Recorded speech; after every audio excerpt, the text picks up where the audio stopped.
Happy New Year, and thanks for joining me on the Money Girl podcast. I'm Laura Adams. Want to make this year your best money year ever? Getting started on the right financial foot is an excellent way to make sure you get the job done.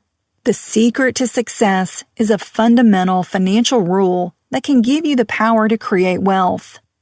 Though this financial rule is easy, almost 60% of American adults don't do it, and therefore they never get ahead. So what is it? Some kind of secret investing tip that Wall Street insiders use? Nope. This essential rule is simple. Follow a spending plan so you never spend more than you make. Stay with me and I'll tell you how to create a realistic spending plan in 6 steps.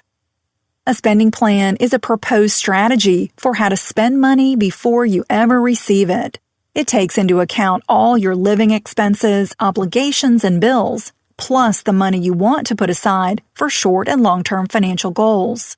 You identify what amount or percentage of your income to spend on different categories, like housing, food, and savings, and make sure you hit those targets every month. For instance, you might decide to spend 30% of your money on housing, 20% on food, and 15% for retirement. Using a spending plan to live within your means is the holy grail of financial success because it gives you the power to create wealth. If you find that you're going deeper into debt every month or living paycheck to paycheck without putting money aside for your future, it's time to break those bad financial habits. Use the following 6 steps to create a spending plan this year. Step number 1. Determine your tracking method. The first order of business is to decide how you should track your income and expenses.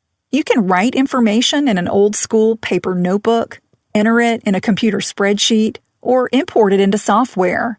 Use any system that's convenient for you, whether it's low-tech or high-tech, so you'll stick with it month after month. Most financial software programs have a budget function that allows you to enter preset spending limits and to compare them to your actual spending.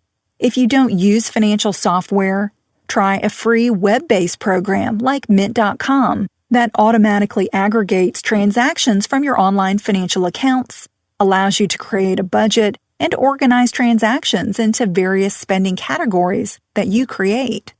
For more on how web-based programs can help you manage your money better, see Chapter 4 of my new book, Money Girls: Smart Moves to Grow Rich. Step number 2, create a spending plan baseline. The second step is to look at how you've been spending your money over the past 3 to 6 months by creating a spending plan baseline. This is the best place to start because you can only improve what you measure, right? You should be able to get information about your previous income and expenses from your account statements or by importing data from your online accounts into software or into a computer spreadsheet. However, if you make a lot of cash transactions, your spending history probably won't be so easy to recreate. Going forward, I recommend that you simplify things by spending with a debit or a credit card only. However, if you insist on using a cash-only system, be diligent about saving receipts because you'll need to enter them manually into your spending plan document or software register. It's important that all of your transactions are captured and recorded, no matter if they're debit, credit, or cash, so you have a complete picture of where your money goes. Step number 3, create spending categories. After you have your baseline transactions, you need to establish spending categories to track. Some people lump transactions into just 4 or 5 categories like housing, insurance, living expenses, and savings.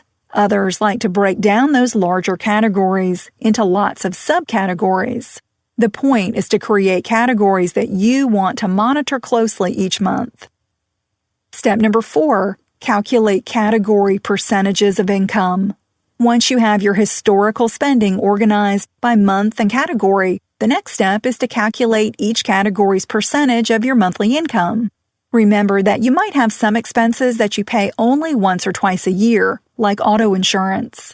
Spread any lump sum expenses over the entire year so they don't skew a particular month.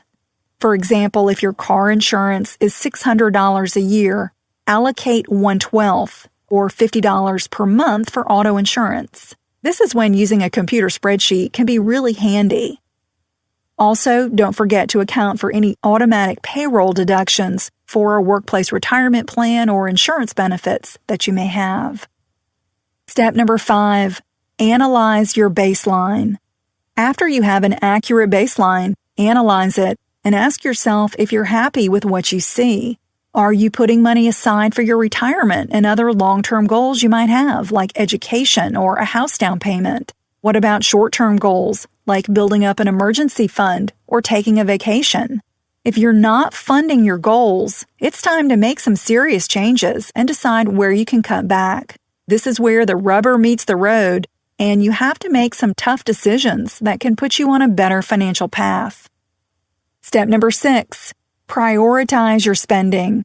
As you set new spending guidelines for yourself, remember that you can reevaluate them and make adjustments as needed.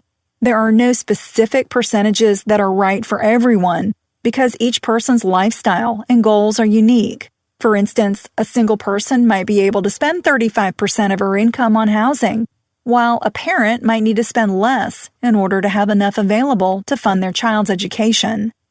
Since housing is such a large expense, it can be a powerful place to cut back. Consider moving to a less expensive apartment, refinancing or modifying your mortgage, or finding a roommate, for instance.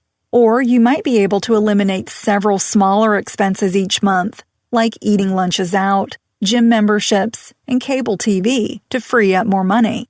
The best advice I can give you about prioritizing your spending is to start with the end in mind. In other words, figure out your goals first and then work backwards to achieve them.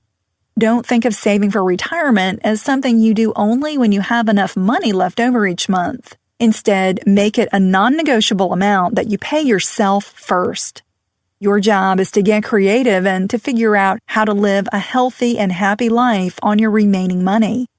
There's only one surefire way to get ahead and make this your best money year ever.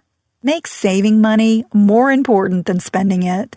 If you're ready to make big changes in your financial life and want personal guidance, I'd love to work privately with you. To learn more about getting one-on-one financial life coaching, visit smartmovestogrowrich.com. To get smart moves for every money matter in your life, from finding the highest yielding bank accounts, investing for retirement, saving money on taxes, buying real estate, and lots more. Pick up a copy of my new book, Money Girls Smart Moves to Grow Rich.